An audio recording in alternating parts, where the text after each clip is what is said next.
Well, hey kids, today we're taking a look at the world of Islam. We're talking 1450 to 1750. You're going to see a couple of massively powerful Islamic empires that, in many ways, probably match Ming and Qing China in terms of power. Certainly at the early part of this time period, 16th and early 17th century, greatly, greatly more powerful, more sophisticated, more developed than anything that you would find in Europe. Although by the end of this time period, both the major Islamic empires are starting to become relatively less powerful. Just overlooking what Asia looked like, say around 1600. Now you're familiar with some of these areas. We know very in passing about Korea, the Japanese we talked to. Remember, that's the Tokugawa Empire.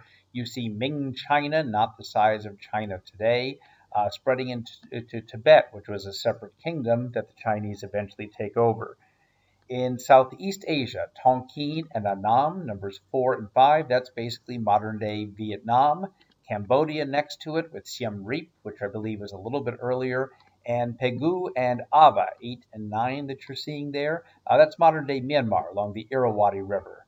Ceylon, we're moving into Sri Lanka and everything that you see around the Indian subcontinent. Remember that India has traditionally been less unified than, say, China. Many, many separate kingdoms. I do want to point out that we're seeing, what, 22 numbers on here? No, that of course there were dozens and dozens and hundreds of individual city states and small kingdoms that consider themselves to be independent, etc. The ones that we're looking at primarily today, though, are going to the Mughal Empire of northern India, did not really extend all the way to the south. The Safavids will look very briefly. This is Persia, that is, of course, modern day Iran, and then the Ottoman Empire that expands all the way into Europe. This is southeastern Europe here, in the northeast and northwest of the map, and then into North Africa and big parts of what we call the Middle East as well. But the Ottoman Empire, as you'll see, was focused on the Anatolian Peninsula, which is modern day Turkey. And by the way, the Russian Empire is starting to grow at this point. So it's a little bit later when you're starting to see Peter the Great really expand Russia, but that's starting to happen as well. Real quickly, we're looking at the three of them. A good phrase to know: the Ottomans, the Safavids, and the Mughals. Worthwhile to know that they are called gunpowder empires. They are largely land based, although they certainly had navies. I think not so much the Safavids in Persia, but certainly the Ottomans and to a degree the Mughals as well. But they were gunpowder empires because they were using the explosives that were developed in China to help expand themselves. Again, these are Turkish people or Turkic people. These are steppe nomads. These are folks that basically start moving into these areas. You've already, I believe, read about Babur, the founder of the Mughal Empire, and yes, related to the Mongols, related to Tamerlane and the other steppe Mongols, etc. Worth mentioning, I know relatively little about this, but that women probably play a stronger role in the Islamic empire, certainly than they do in China, where for the most part they are just absolutely the bottom of the bottom. At least in Islam, there is a clear statement that women are spiritually equal and also some guaranteed rights within the Quran that actually protects rights, does not treat women as political or economic equals, but does protect them. And you see this mainly with the mother of the sultan, who is the leader, or perhaps the children, the wives, the harem, in which the sultan would keep many, many women. Basically just a wealthy man, and that's what he did with his power. But some became very, very powerful.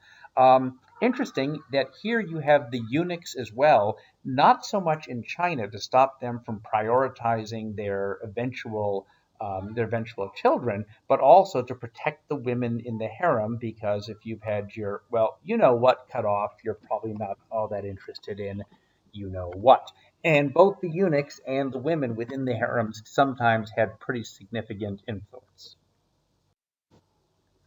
Looks here at the Ottoman Empire, all I can say toward the middle, the upper middle, toward the left, that's the hat that I want for my birthday, so keep this in mind.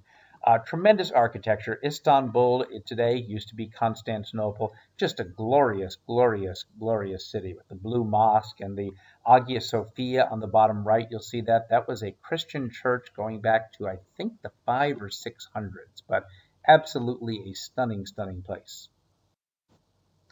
Now we're going to play a little game together, and I don't dare go back and forth here in the PowerPoint because I don't know if my voice will keep on. What we're going to see is the rise and eventually the fall of the Ottoman Empire. And at home, what I want you to do is when you see the big purple and related color areas growing, I want you to go, yay, because that means the Ottomans are expanded. Eventually, you'll see some ahs when they start to decline. When they decline dramatically, it's not a oh, it's a ah. One thing ahead of time I want you to look for. By the 18th century, you see a little and you assume that it will continue. Actually, you're going to see that in the 17th and 18th century, the Ottoman Empire does start to decline, but then recovers. And it seems to be not so much that the Ottomans simply redeveloped their power or their strength, it's that simply the European countries had become so competitive with one another that honestly they didn't really care about the Ottomans. They felt that they had advanced so much beyond the Ottomans that there was no particular point in cracking down on the Ottoman Empire. Let them be. And this allows the Ottoman Empire to survive another century, century and a half longer. Take a look at this date, 1450. Of course, this is Turkey, and these are parts of southeastern Europe. There's Greece, etc. You would have Serbia, Bulgaria. Notice what is missing right here. This is, of course, the city of, everyone, Constantinople. Remember how important Constantinople is. This is the home of the Eastern Roman Empire. The empire, of course, dies in the West almost 1,000 years earlier, but this is the home of Eastern Orthodox Christianity. And terribly important. Also, strategically, we have the Black Sea here and into the Mediterranean, so controlling Istanbul is fairly key. I think many of you might know one of those dates in history. You just got to know 1453, the Ottoman Turks take over Constantinople. It's the end of the Byzantine Empire and a pretty significant date. And by the way, this means absolute, complete control of the Mediterranean and access for the Ottoman Turks, which does leave some countries like Spain saying, if we want to trade further and get through to India, maybe let's go in the other direction. When does Columbus head across and eventually find the Americas? 40 years later. There's no coincidence. Okay, you ready? Yay! Yay! Oh, let's play along, kids. Yay! Yay! Yay! Look at this by 1675. Oh my gosh, that's a massive empire. By the way, it extends toward the south all the way through North Africa and what we call the Middle East, the Saudi Peninsula, modern day Israel, Palestine, etc. Keep it going. By 1700, the Ottomans had been repelled. By 1720, we're expecting more.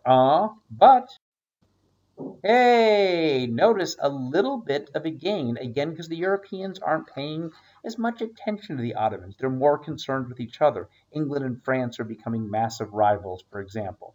The age of Louis XIV is already over, so there's been a lot of competition in Europe. Continuing, and the news does get bad for our friends in the Ottoman Empire. Oh, oh, oh.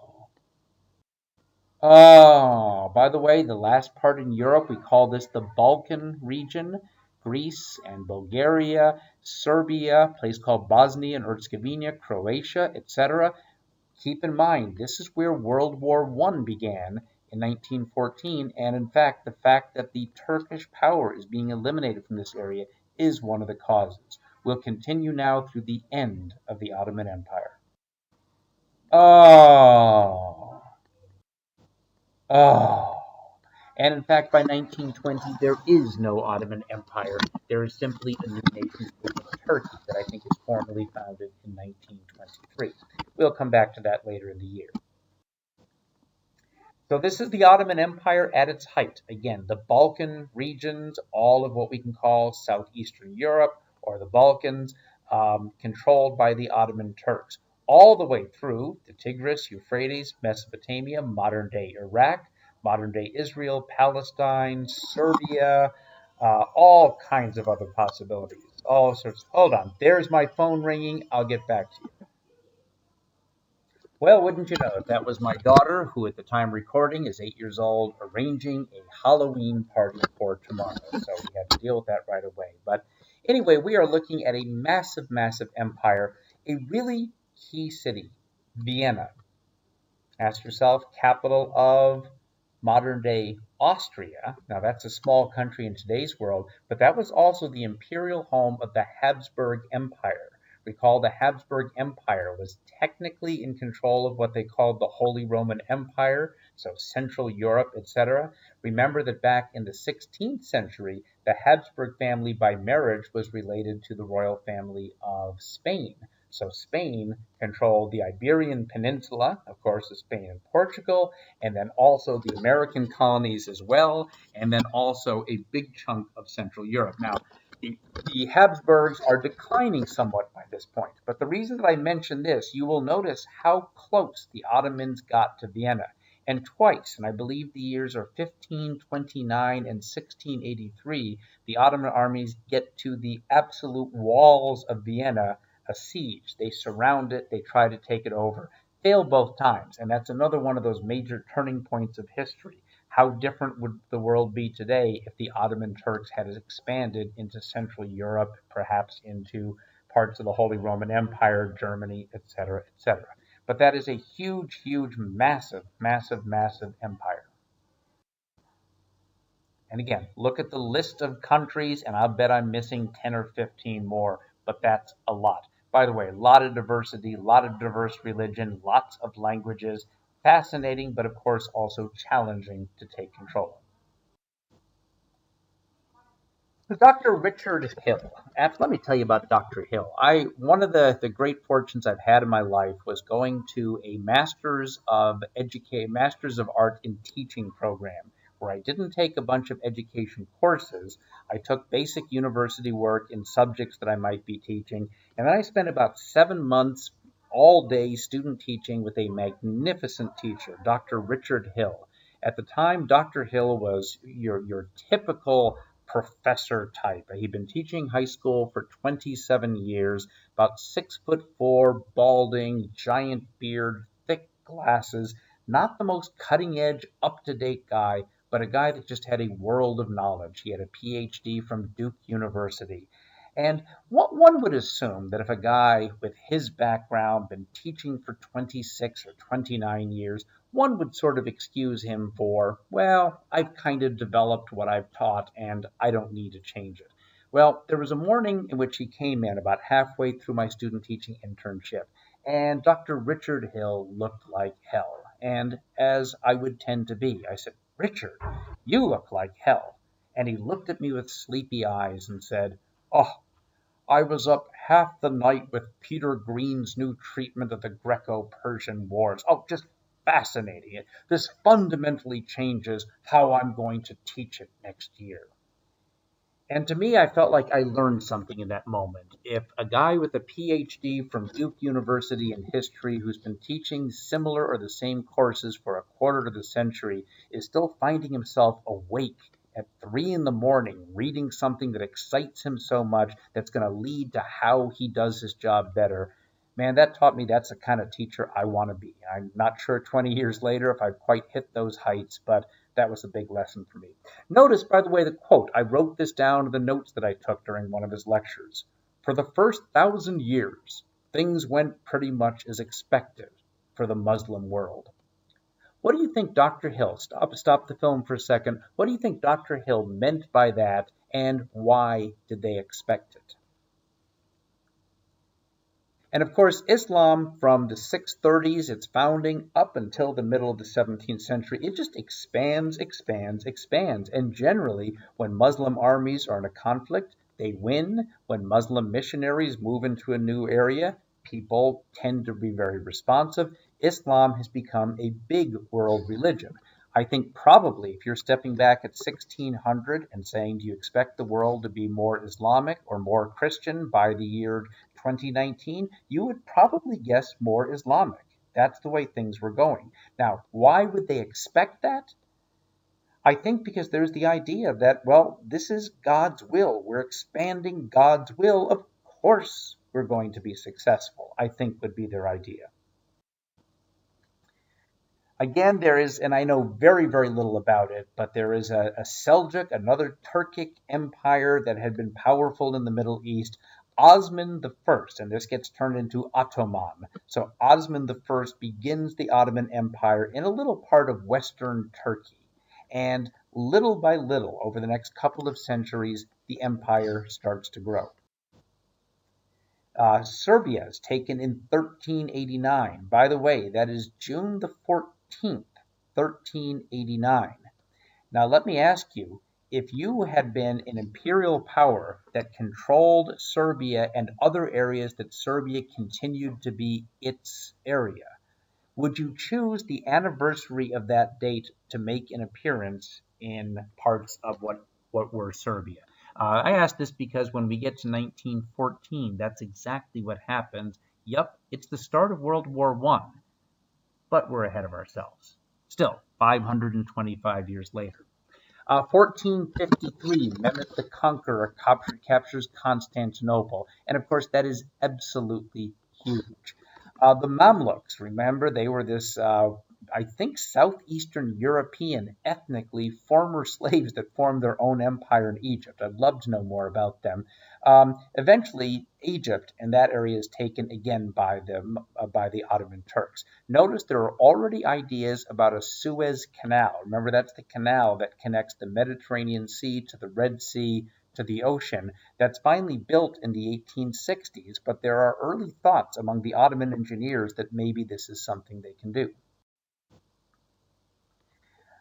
We see the Battle of Mohash.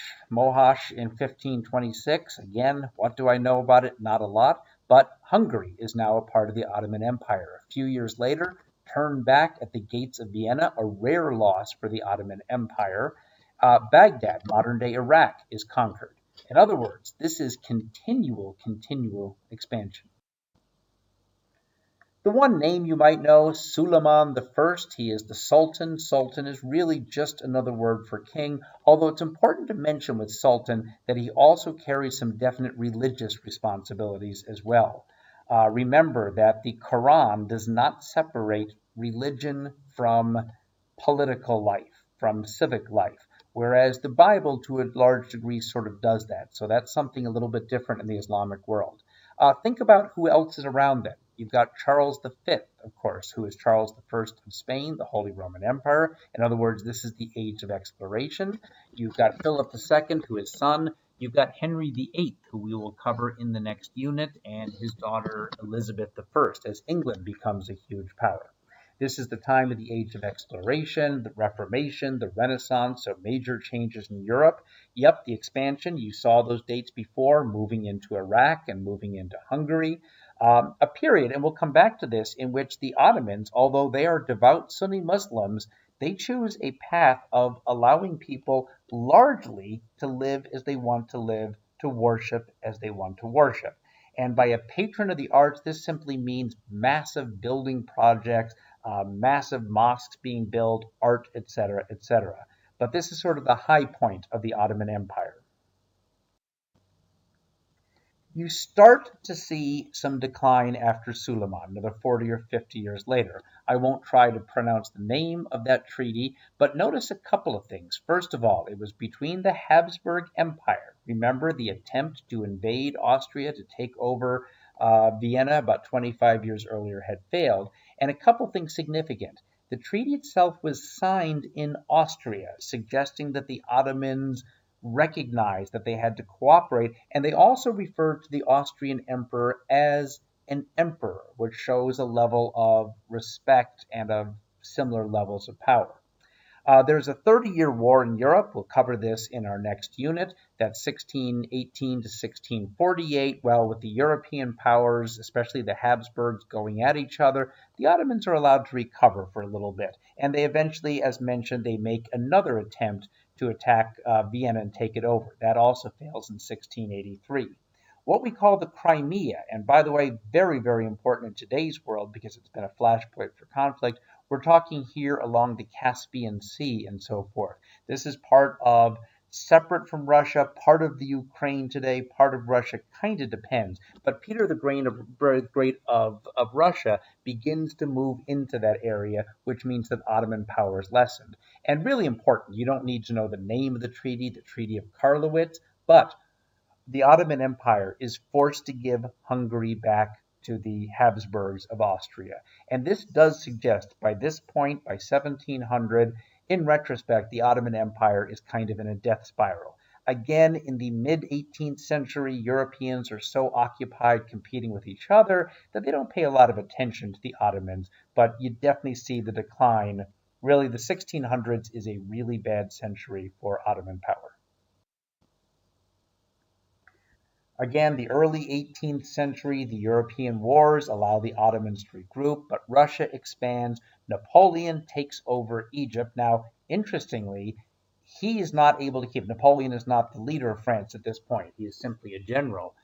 He is forced out of Egypt, but he's forced out by the British. And by this point, as we'll see later, the British are the major naval power in the world, suggesting that they are far more dominant than the Ottomans ever were. By the way, when Napoleon went into Egypt, I think some of you might know the story. What did he find there? Found something called the Rosetta Stone. The Rosetta Stone used Greek, another language, and ancient Egyptian hieroglyphics translated into those three languages. And it's because of that find that we actually understand today largely what's on the hieroglyphics of the ancient Egyptians. So just kind of interesting. You'll see that Serbia gains its more or less independence. I think formally becomes independent in 1830, but splits off. Serbia again in southeastern Europe, the Balkans area. Greek becomes independent. Basically, the Ottoman Empire becomes known as, quote unquote, the sick man of Europe. It is a European power, although a lot of it's in Asia, but it is by far the weakest. And you see that little BOP? That's balance of power. Really, the only reason that the Ottoman Empire isn't completely crushed by the 1830s or 40s is that the Europeans are actually, they're more afraid of each other. In fact, this will surprise you. In 1854, there is a war. It's called the Crimean War between Christian Russia and the Muslim Ottoman Empire. Whose side do you think Christian England and Christian France would be? And if you answered Christian Russia, you would be wrong. Why? Because Russia was fearful to England, to France, to other countries in Europe. The Ottoman Empire, not so much. And Europeans, and we'll see this story in the next unit, Europeans are honestly not willing to go to war over religious purposes at this point. So it's maintaining a balance of power between the major states that's of more concern. Lovely, isn't it? That is the Suleiman Mosque or Blue Mosque. I'm not sure which, but in modern day Istanbul. Was there a couple of years ago again. So what allowed the Ottoman Empire to become as powerful as it was? Well, first of all, the Sultan, the ruler, had absolute authority. Now, not necessarily day to day, you scratch your nose at 2 p.m. because that's what the Sultan wanted, but in its strongest periods, that's where the power was. And of course, the Islamic faith. It was deep down based on the Quran, Islamic law, Sharia law, following the Quran in the Sunni tradition, and the military power. And unlike, and you found this in many Christian states where church and state were in conflict with one another, you don't find it so much in the Ottoman Empire. All three of these forces, the Sultan, the military, and the Islamic faith, act to strengthen and reinforce one another. That's at least true during the high point of the empire, but you'll see how that somewhat breaks down toward the end. The Sultan himself is the ruler, and almost without question in this case. Yes, it's God's will that he is there. It is his job to lead the people in Islamic lifestyle. And his power was pretty much without control. I mean, for example, all the land, all the property, technically speaking, belonged to the Sultan. Now, the Sultan loaned it out to people, and it was sort of understood. This is my land, this is my property, I'm a wealthy noble, but at least in theory, the Sultan could take it back. It was often inherited and passed on to the children, not necessarily, and that was a way the Sultan kept great control over the nobles within the Ottoman Empire. Obviously, of course, the power of Islam as well had something to do with this. Religious minorities, and of course, think about the size of the Ottoman Empire. You're going to have Sunnis and different types of Sunnis, and you're going to have Catholics, and you're going to have Protestants. You'll probably have some wandering Buddhists, and perhaps some Hindus, and you will have Eastern Orthodox Christians, and all kinds of combinations of people. And you know what? For the most part, the Ottoman Empire really didn't care about that. Obviously, there are certain rules that you followed. You did not debase or question Islam. You did not burn a Quran or anything like that. But for the most part, the Ottoman Empire chose to rule its population, both religiously and ethnically, by allowing the local leaders, the local, let's say, Eastern Orthodox leaders in an area, or the local ethnic Uzbeks, for example, would leave it in the charge of the people that would run their people. They would pay taxes. They would do all the things that they needed to do. These groups, these religious groups, were called millets. I'm not certain why they're called that.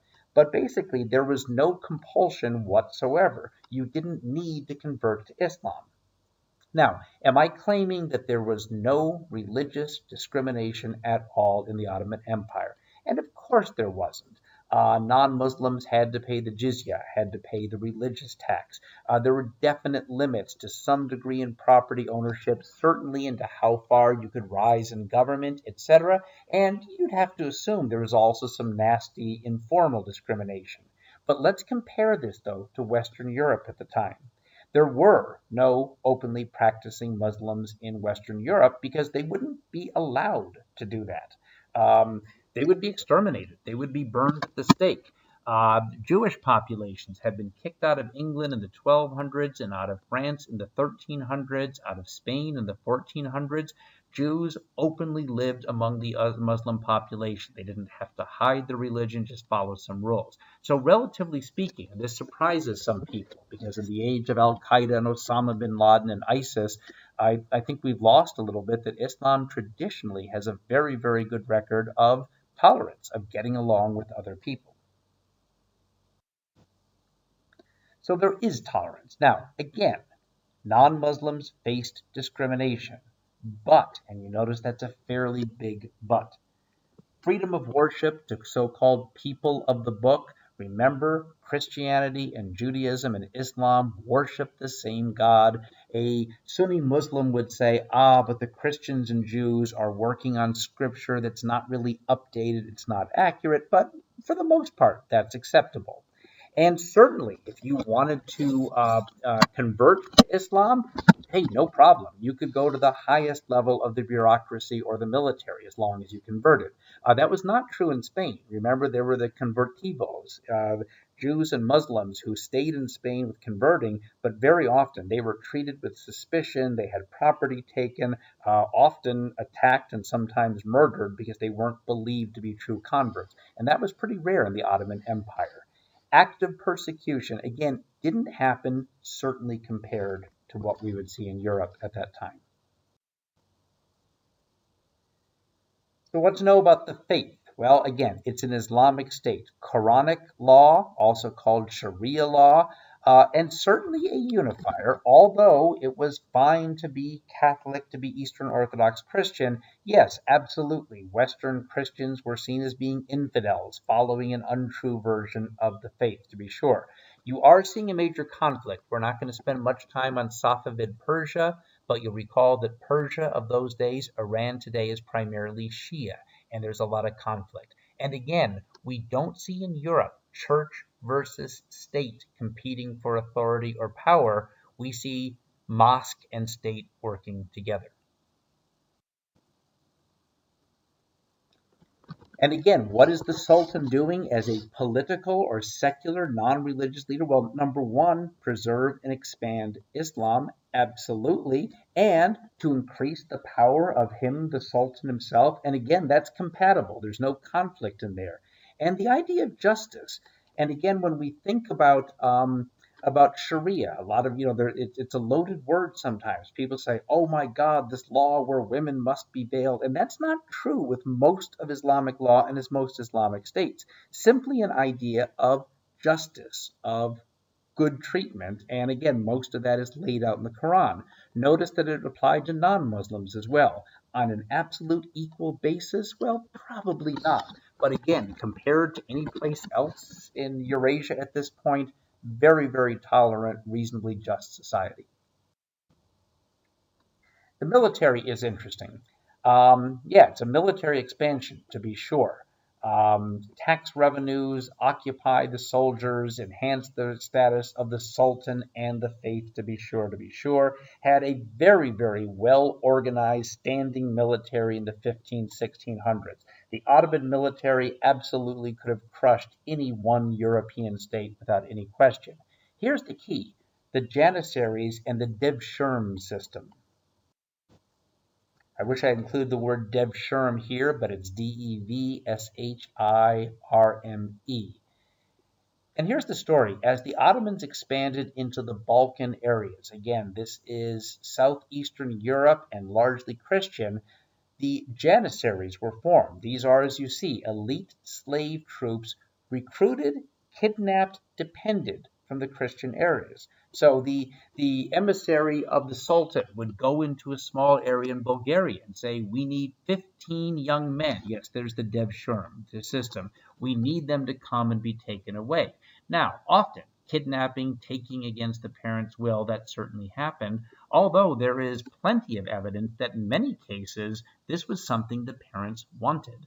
Now understand, this is a time period in which feeding your family, keeping them alive, finding enough land, etc., was not always a possibility.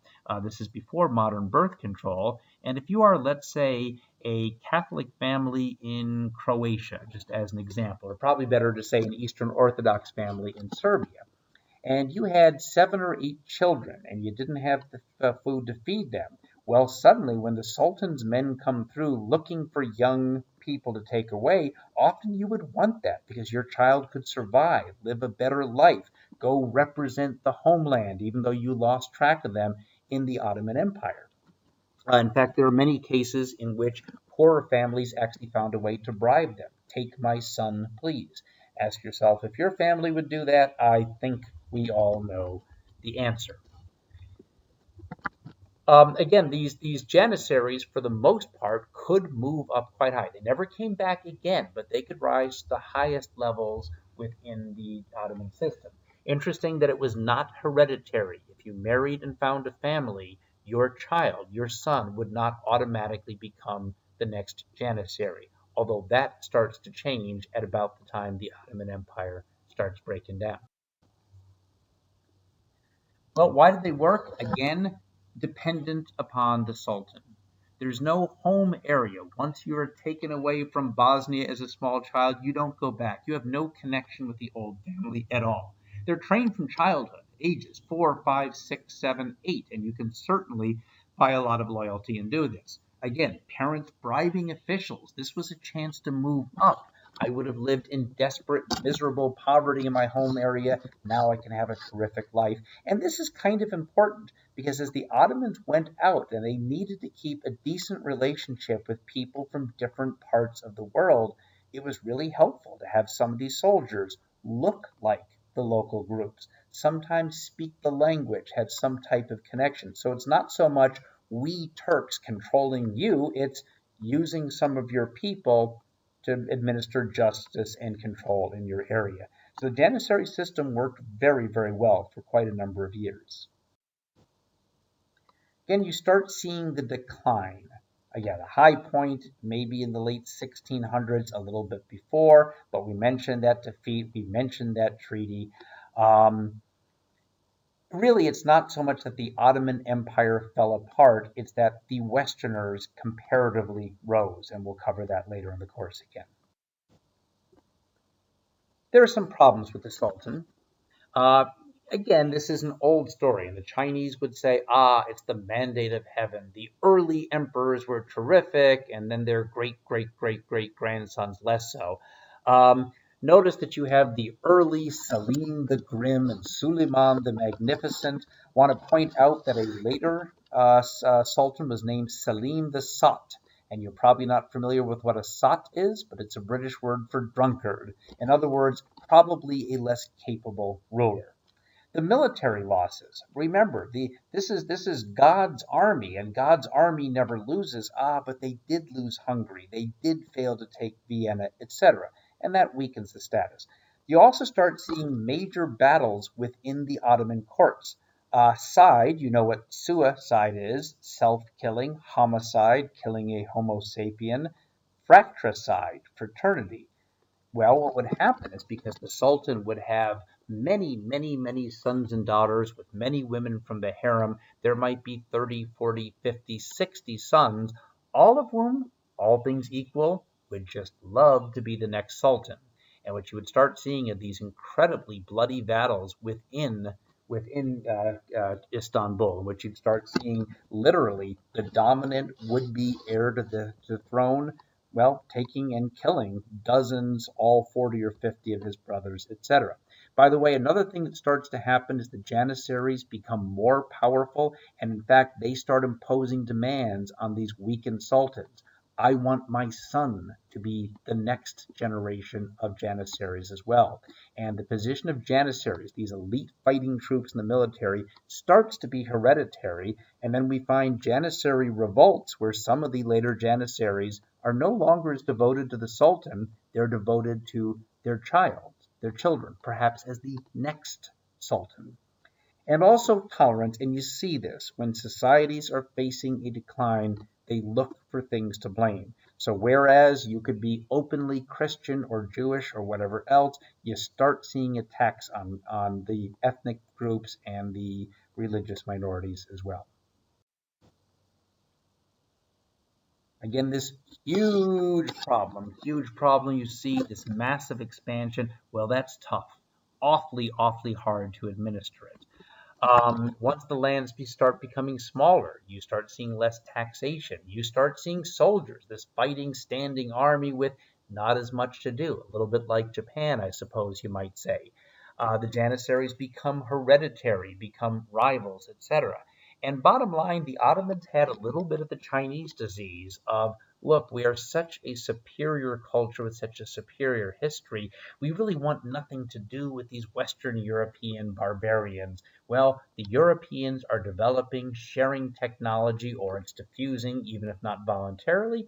The Ottomans, for the most part, are kind of looking at the Europeans like they got nothing we need, to the point where even the clock was very, very rare in the Ottoman Empire as late as the late 1700s, early 1800s. And then there are stories where actually having a clock became this really cool status symbol. So people who owned a clock would literally walk through the streets holding up their clocks to people so people could say, cool, you've got a clock, dude. And that was thought to be very impressive. So definitely the Ottomans start to fall behind the Western European powers. And the Islamic principles, remember, it's the Sultan, it's the military, and it's Islam that hold it together. And as mentioned, we're seeing limits to all of these. Well, one of the problems is there are conflicts within the Muslim world. The Sunnis and the Shias, with Shia Persia, Safavid Persia, major wars back and forth, and that costs a lot of money and a lot of men. And there's this kind of tricky line, like pro Islam can become anti Christian. And if you're anti Christian, well, that really can be anti West. And well, if you don't approve of the West, well, you're going to be anti modernization. And as an example, I mentioned the clocks, but more importantly, the Ottomans banned the printing press until I think the 1720s. Yeah, 1727. And that's huge because for 300 years, information and science and learning and literature and ideas are being openly spread around Western Europe. They're kept under wraps with very little access to information until the mid 18th century. The Ottoman ships, the shipbuilding technology that's being openly spread about Europe is simply not happening. And again, excuse me, you start to see decline, feeling less about ourselves. You start seeing attacks upon groups within the country. So the Serbians, for example, are no longer just a different part of our empire. They're a potential enemy within. They're not Turks. They're not Muslims, etc. And then you start to see rising nationalism because the ethnic and religious minority groups are not being treated as well. Well, it kind of makes sense that maybe they don't want to be a part of this empire anymore. And you've already seen how Serbia and Greece both break away from the Ottoman Empire, and that continues to happen all the way until the 1920s. Relatively little to say about Safavid Persia. Again, it is Shia Islam. Um, Notice that it's called Twelver Shiism. And this is a little bit hard to explain, but it is kind of fascinating. As you know, the whole split between Sunnis and Shias is when the Prophet Muhammad died, who should be his rightful successor? The mainstream said, well, it doesn't need to be a blood relative. It needs to be the best Muslim we can find, the most knowledgeable scholar, and that was Abu Bakr, his name was. There was a smaller group who said, oh, no, no, it must be a descendant of the Prophet. And they chose a young man whose name was Ali. So the Shia party is the party of Ali, is basically what that means. Well, that split became permanent by the time we get to about 700. And the belief of Iranian today, or Persian Shia Muslims, is that there was one imam after another. That, for example, Ali was the first, and his son was the second. And this went on for a number of years, for 11 and finally 12 generations. Well, Shia Muslims believe, 12 Muslims believe, that Imam number 12 did not die. He simply went away. He's in hiding. He's out there. He exists. And he will come back at some point to lead his people. Now, you may roll your eyes at this, but of course, that's not that different than the Christian belief. I mean, is Jesus dead and gone? Well, no, he did die, but he came back to life and is now in heaven, and we're awaiting his return. So it's actually a fairly similar idea. Um, Abbas the Great is probably the high point of the Shia Empire, the Safavid Empire, but it's modern day Iran to be sure. The capital city of Esfahan, I see the Iranian architecture down here, etc. Again, not too much to say about it, but Safavid Persia is located between two major Sunni based empires, the Ottomans to the west, and of course, toward the east, the Mughal Empire. And this, of course, is the Taj Mahal. You've already read about Babur, and so you have an idea about the founding of the Mughal Empire. Let's take a quick look at how it operated. Looks like this will run, I thought it'd be about 45 minutes. I think it'll be closer to an hour, but that's fine. This would have been over 2 or 3 days in class for sure. Again, descendants, Babur descendants, claimed descendants from Genghis Khan and from Tamerlane. The word Mughal is actually a Persian phrase for Mongol, so it was considered at that point to be the case. Notice that the Mughal Empire initially is in the northern part of India and then gradually moves farther south, but never overtakes all of the subcontinent, which remained in Hindu hands. Time period is 1526, with Babur taking power, to either 1857 or actual real political authority ended a century earlier. We'll take a look at that later. It includes not just big parts of India, but also modern day Pakistan, parts of Bangladesh, and Afghanistan as well. This line that is drawn here today between Pakistan and Afghanistan, it's called the Durand Line. You know what? It was drawn by a British lawyer who had never been anywhere near India, and largely he took a map and drew a line that kind of kept the two, Afghanistan and Pakistan, or India at the time, separate. And that's created a lot of conflict in the world today, but we'll get to that. Overall, ruled over 100 million people. Now, that's not as many as China. China's population during the Qing Empire was probably closing in on 3 or 400 million people, but it's about 4 times the size of the Ottoman Empire, and no European state, even Russia, came anywhere close to anything like that. By the way, at least 75–80% of Mughal India were practicing Hindus, and for the most part, they did not convert, although some certainly did. So that's going to be one of the questions is how does a small percentage of Muslims keep control over a Hindu population?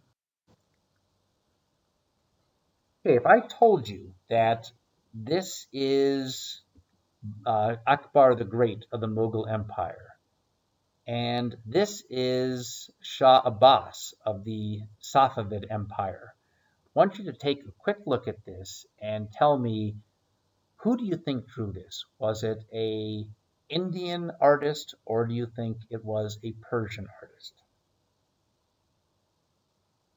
And you'll notice a couple of things. Um,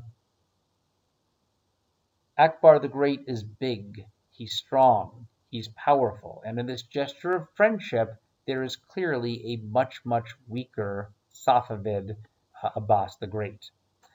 Secondly, of course, where they're standing, you're seeing them in India and in Persia. Also notice one is standing on top of a lion, one is standing on top of a sheep.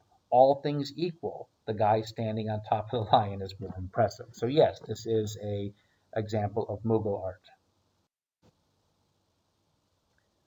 That's not supposed to be here, but I guess I forgot I had left this slide here. So we will skip this, but yes, that is the Safavid Empire. We've already gone through this. There are 7 major Mughal Empire emperors, the ones that you would want to perhaps know, but more simply because he is the founder.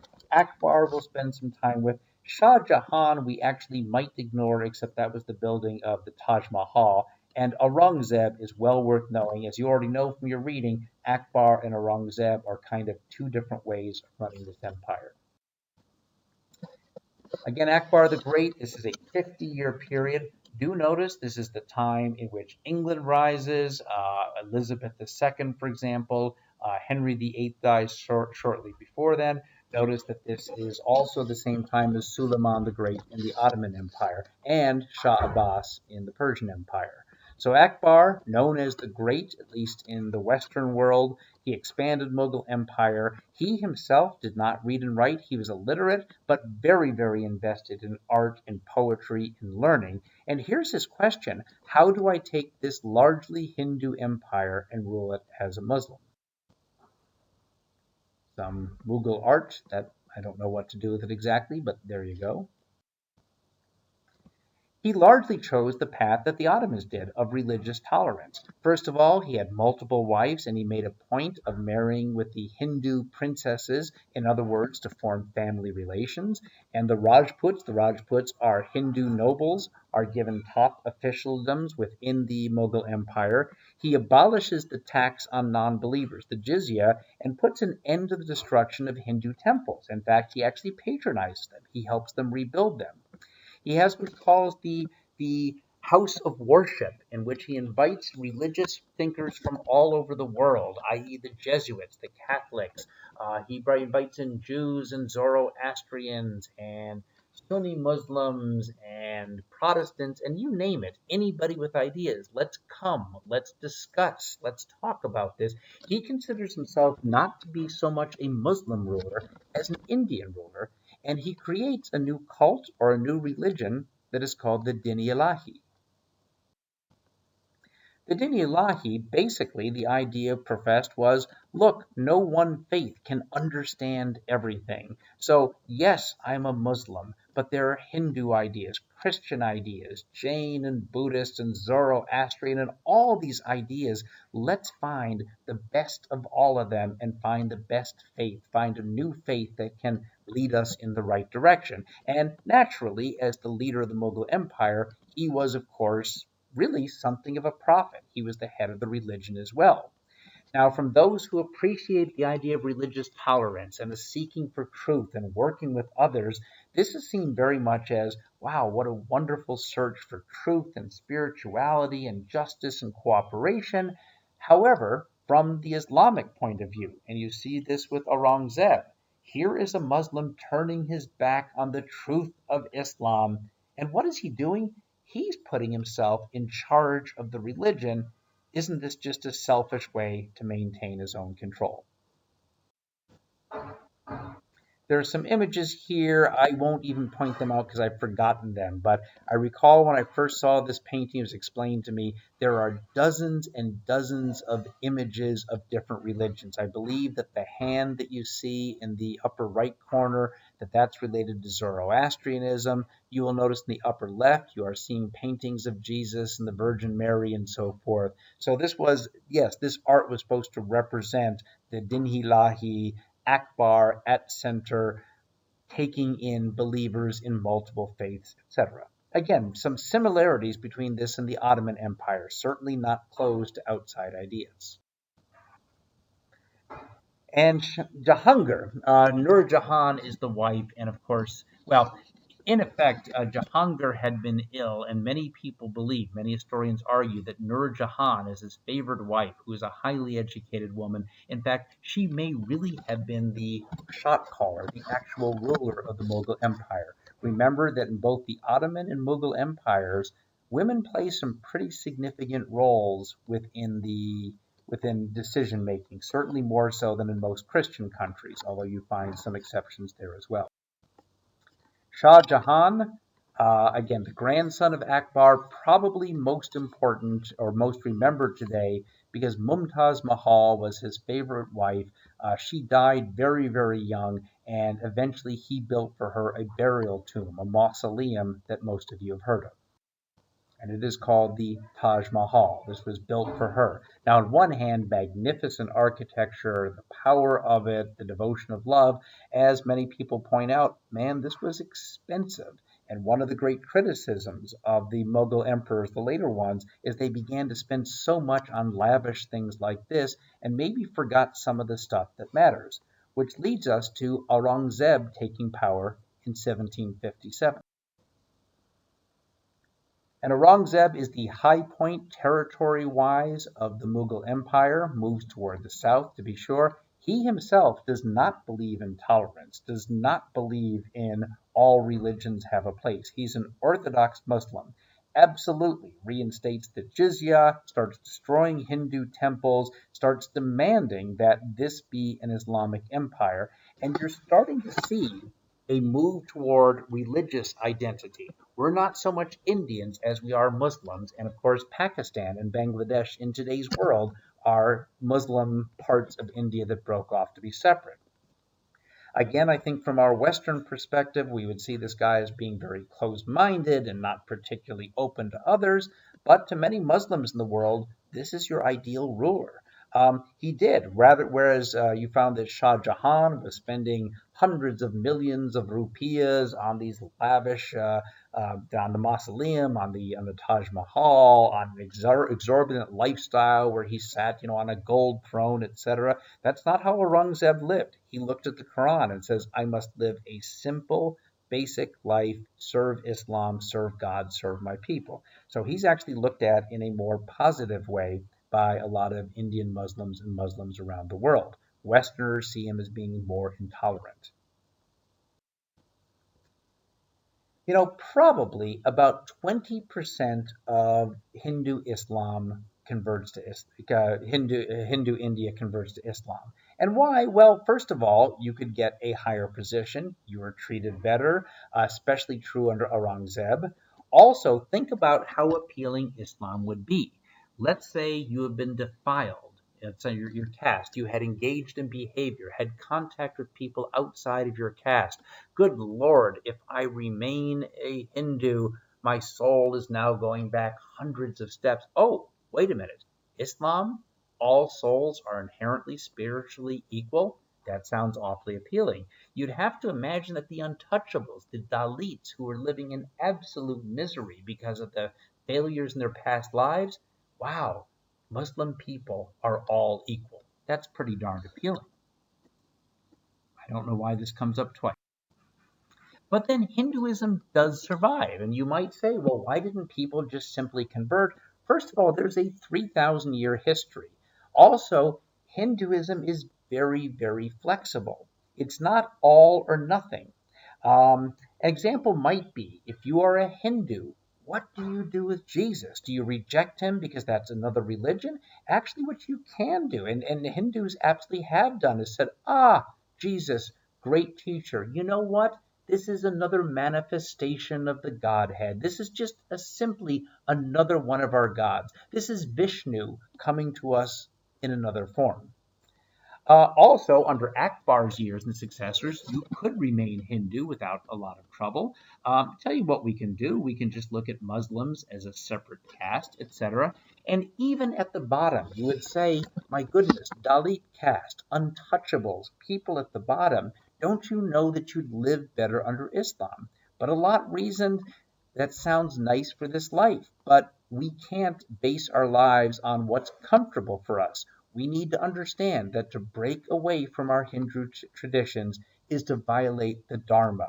It will leave us in a worse place. And as much as we might like to be equal, that's not how the universe works. In other words, people hold on to their religious beliefs. And finally, and I think this is the last slide, but there might be one more. So I will say farewell at the end of this one, and then watch, there'll be one or two more. England starts to arrive in India. Now, the British East India Company is a private trading company. However, the British government comes to support it and stand behind it. Why? Because the British East India Company and other private companies are bringing huge amounts of wealth back to England, so it makes sense for them to do this. It's formed in 1600 formally, and little by little starts to gain economic power, starts to build up its own private armies, etc. I don't know specifically what happened at the Battle of Plassey, but in 1757 it is the British East India Company and a private army that it had developed against the Mughal Empire, and the Mughal Empire is defeated in this. Now, for the next century or so, the Mughal emperor is allowed to sit on his throne. He's allowed to call himself the emperor, but honestly holds relatively little power. The real power is the British East India Company, and that remains true until 1857, 1858. By the way, France had had a foothold in India. We had traveled through an area near Pondicherry, which is in southeastern India, that actually still has some French names and occasional French words in the language. But the French lose to the British in the Seven Years' War, which we'll cover later. France is completely out of the subcontinent. So this is really the Mughal Empire, the Ottoman Empire, and to a lesser degree the Safavid Empire. I believe that's the very last slide. Again, listen to this, take good notes, send me a good copy of this, and we should be pretty caught up on what we're doing. Last slide? I hope so.